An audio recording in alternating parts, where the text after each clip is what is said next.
नमस्कार। दिन भर की हाइलाइट्स जानने के लिए सुनते रहिए सुजस आवाज राजस्थान। मेधा के साथ आप सुन रहे हैं सुजस आवाज राजस्थान में प्रदेश की खास खबरें। एक नजर आज की हेडलाइंस पर। मुख्यमंत्री भजनलाल शर्मा ने की बजट घोषणा 2024-25 में केकड़ी जिले को आवंटित बजट के लिए आयोजित धन्यवाद सम्मेलन में शिरकत। कहा, केकड़ी के विकास कार्यों से मिलेगी शिक्षा, स्वास्थ्य और रोजगार को गति। मुख्यमंत्री ने दी श्रावण के पहले सोमवार की बधाई और शुभकामनाएं। प्रदेश की प्रगति और खुशहाली की कामना। और विधानसभा में सवाल जवाब का दौर रहा जारी। और अब सुनिए खबरें विस्तार से। मुख्यमंत्री भजनलाल शर्मा आज केकड़ी पहुंचे। मुख्यमंत्री ने यहां बजट घोषणा 2024-25 में केकड़ी जिले को आवंटित बजट के संबंध में आयोजित धन्यवाद सम्मेलन को संबोधित किया। मुख्यमंत्री ने कार्यक्रम में बजट में किए गए केकड़ी के विकास कार्यों के बारे में जन समूह को अवगत कराते हुए कहा कि इससे न केवल केकड़ी का बुनियादी ढांचा मजबूत होगा, बल्कि शिक्षा, स्वास्थ्य और रोजगार को भी गति मिलेगी। हमारी सरकार ने केकड़ी जिले के सर्वांगीण विकास के लिए बजट में जो घोषणाएं दी हैं, पहली घोषणा में आपको बताना चाहता हूं, 650 करोड़ रुपए से जो सबसे बड़ी मांग थी आपकी, नसीराबाद, सरवाड़, केकली और देवली सड़क को 4 लेन बनाने का, ये 650 करोड़ रुपए का पहला काम केकड़ी को। 20 करोड़ रुपए की लागत से विजयनगर पटनी माता जी का खेड़ा व देवलिया कला सड़क का निर्माण कराने का काम हमने इस बजट में किया है। 20 करोड़ रुपए से मालपुरा, रीडलिया, माधोलाई, खेजड़ी बास, देवगांव वगैरह, इसामपुर, नसीरबाद, देवली तक सड़क चौड़ाई करने का काम, इसको भी हमने हाथ में लिया है। 25 करोड़ रुपए से सामरिया, झांडली, देवल, लम्बाजुनुदार, लम्बा हरि सिंह सड़क मार्ग का काम करने का काम किया है। 15 करोड़ रुपए से केकड़ी, सरवाड़, नसीराबाद, सावर के उन्नयन का कार्य भी हमने हाथ में लिया है। 10 करोड़ रुपए की लागत से केकड़ी, रामथला, नेगड़िया, देवली सड़क का भी काम हमने लिया है। प्रदेश में बनने जा रहे हैं 9 ग्रीनफील्ड एक्सप्रेस का लाभ भी केकड़ी की जनता को मिलने वाला है। स्कूल और कॉलेजों के उन्नयन के लिए, चिकित्सा सुविधा के लिए, उसका विस्तार के लिए, आयुर्वेदिक, होम्योपैथिक चिकित्सा को बढ़ावा देने के लिए अनेक प्रावधान किए हैं। इसमें शिक्षा के स्तर में सुधार होगा। अब एक नजर मुख्यमंत्री के सोशल मीडिया संदेश पर। आज राष्ट्रीय ध्वज अंगीकरण दिवस है। इस अवसर पर मुख्यमंत्री भजनलाल शर्मा ने सोशल मीडिया पर शुभकामनाएं देते हुए लिखा, विजय विश्व तिरंगा प्यारा, झंडा ऊंचा रहे हमारा। राष्ट्रीय ध्वज अंगीकरण दिवस की हार्दिक शुभकामनाएं। 22 जुलाई 1947 के दिन त्याग, बलिदान, शांति और एकता के पर्याय तिरंगे झंडे को राष्ट्रीय ध्वज के रूप में अपनाया गया था। मुख्यमंत्री ने श्रावण के पहले सोमवार की बधाई और शुभकामनाएं देते हुए सोशल मीडिया संदेश पर लिखा, भगवान महादेव की आराधना उपासना के पवित्र माह श्रावण के पहले सोमवार की सभी प्रदेशवासियों और श्रद्धालुओं को हार्दिक शुभकामनाएं। भगवान महादेव की कृपा सदैव आप सभी पर बनी रहे, सबका कल्याण हो और प्रभु के आशीर्वाद से राजस्थान प्रगति पथ पर अविराम गतिशील रहे, मेरी यही मंगल कामना है। और अब विधानसभा में आज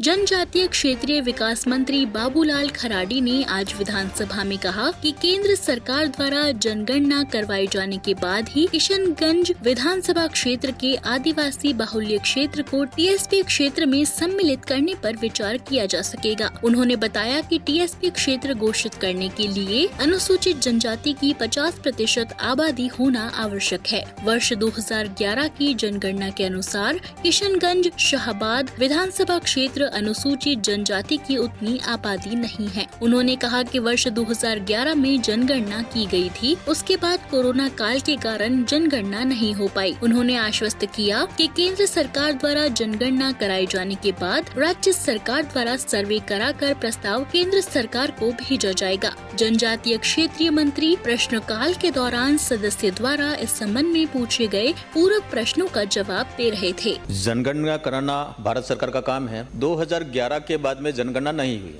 क्योंकि कोरोना काल भी आ गया, उसके कारण से भी बाधित हुआ। और जब भी क्योंकि किशनगंज शाहाबाद की जो आपकी विधानसभा है उसमें जनजाति की जो आबादी होनी चाहिए 50% से ऊपर, इनकी आबादी की जनसंख्या माननीय सदस्य की विधानसभा क्षेत्र की वो उतनी नहीं है। जब ये जनगणना हो जाएगी तो निश्चित रूप से हम उस आबादी की जनसंख्या के आधार पर केंद्र सरकार प्रस्ताव भेजेगी तो हम निश्चित रूप से इनके प्रस्ताव भेज देंगे। राजस्व मंत्री हेमंत मीणा ने विधानसभा में कहा कि प्रदेश में नवीन तहसील और उप तहसील बनाने के स्पष्ट मापदंड हैं। विधानसभा क्षेत्र मांडलगढ़ की उप तहसील बड़लियास को मापदंड पूरा करने पर ही तहसील बनाने के विषय में विचार किया जाएगा। उन्होंने कहा कि प्रदेश में नवगठित जिलों और संभागों की वर्तमान परिप्रेक्ष्य में समीक्षा करने और मापदंडों के आधार पर परीक्षण के लिए मंत्रिमंडलीय उप समिति और उच्च स्तरीय विशेषज्ञ समिति गठित की गई है। राजस्व मंत्री प्रश्नकाल के दौरान सदस्य द्वारा इस संबंध में पूछे गए पूरक प्रश्नों का जवाब दे रहे थे। उन्होंने कहा कि पूर्ववर्ती सरकार द्वारा राजनीतिक लाभ के बिना मापदंडों को ध्यान में रखे नई तहसील बनाने के निर्णय लिए गए। सरकार की तरफ से तहसील और उप तहसील बनाने के स्पष्ट मापदंड हैं। कमेटी के माध्यम से वापस इनका परीक्षण किया जाएगा और जो मापदंड हैं उस आधार पे तहसील और उप तहसील बनाने का कार्य किया जाएगा।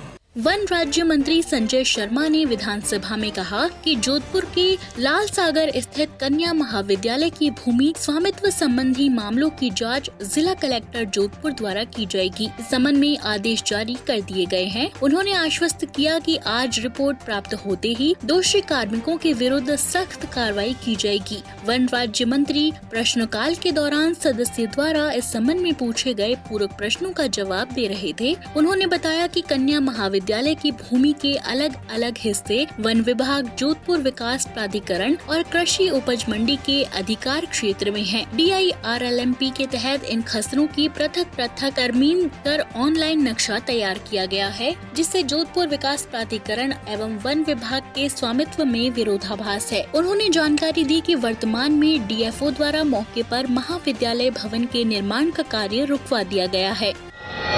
उद्योग मंत्री राज्यवर्धन राठौड़ ने विधानसभा में कहा कि नियमों में सुधार करते हुए राज्य सरकार द्वारा रीको के लिए नई नीति लाई जाएगी। उन्होंने बताया कि वर्तमान में औद्योगिक क्षेत्र में बंद पड़ी इकाइयों के संबंध में निर्णय लेने का अधिकार रीको को नहीं है। उद्योग मंत्री प्रश्नकाल के दौरान सदस्यों द्वारा इस संबंध में पूछे गए पूरक प्रश्नों का जवाब दे रहे थे। उन्होंने कहा कि विधानसभा क्षेत्र कठुमर के ग्राम सौखरी में औद्योगिक क्षेत्र की स्थापना के लिए भूमि आवंटन की प्रक्रिया जारी है। उन्होंने आश्वस्त किया कि भूमि आवंटन के बाद यहां मांग के आधार पर औद्योगिक क्षेत्र का विकास किया जाएगा।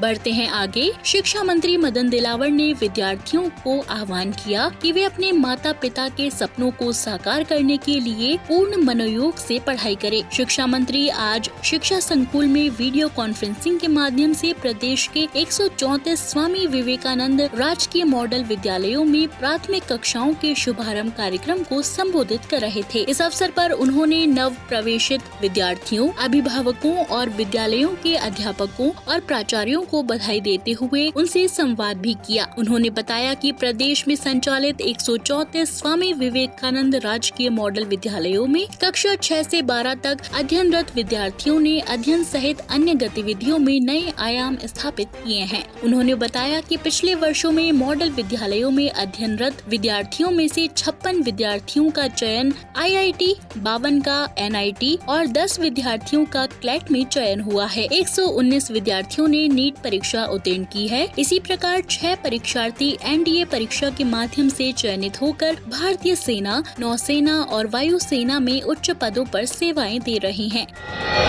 विधानसभा अध्यक्ष वासुदेव देवनानी ने कहा कि अजमेर राजस्थान में खेल का नया हब बनेगा। पुराने समय की तरह हम अजमेर को एक बार फिर से खेल नगरी के रूप में विकसित करेंगे। राज्य सरकार इसके लिए विशेष प्रयास कर रही है। प्रत्येक खेल के लिए विश्व स्तरीय सुविधाएं विकसित की जाएंगी। अजमेर शहर के विभिन्न खेलों के सैकड़ों खिलाड़ियों और खेल प्रशिक्षकों ने रविवार को अजमेर में स्पोर्ट्स कॉलेज की स्थापना और एथलेटिक्स अकादमी की घोषणा पर विधानसभा अध्यक्ष वासुदेव देवनानी का अभूतपूर्व स्वागत और अभिनंदन किया। तो आज के बुलेटिन में इतना ही। कल फिर होगी आपसे मुलाकात। तब तक के लिए नमस्कार।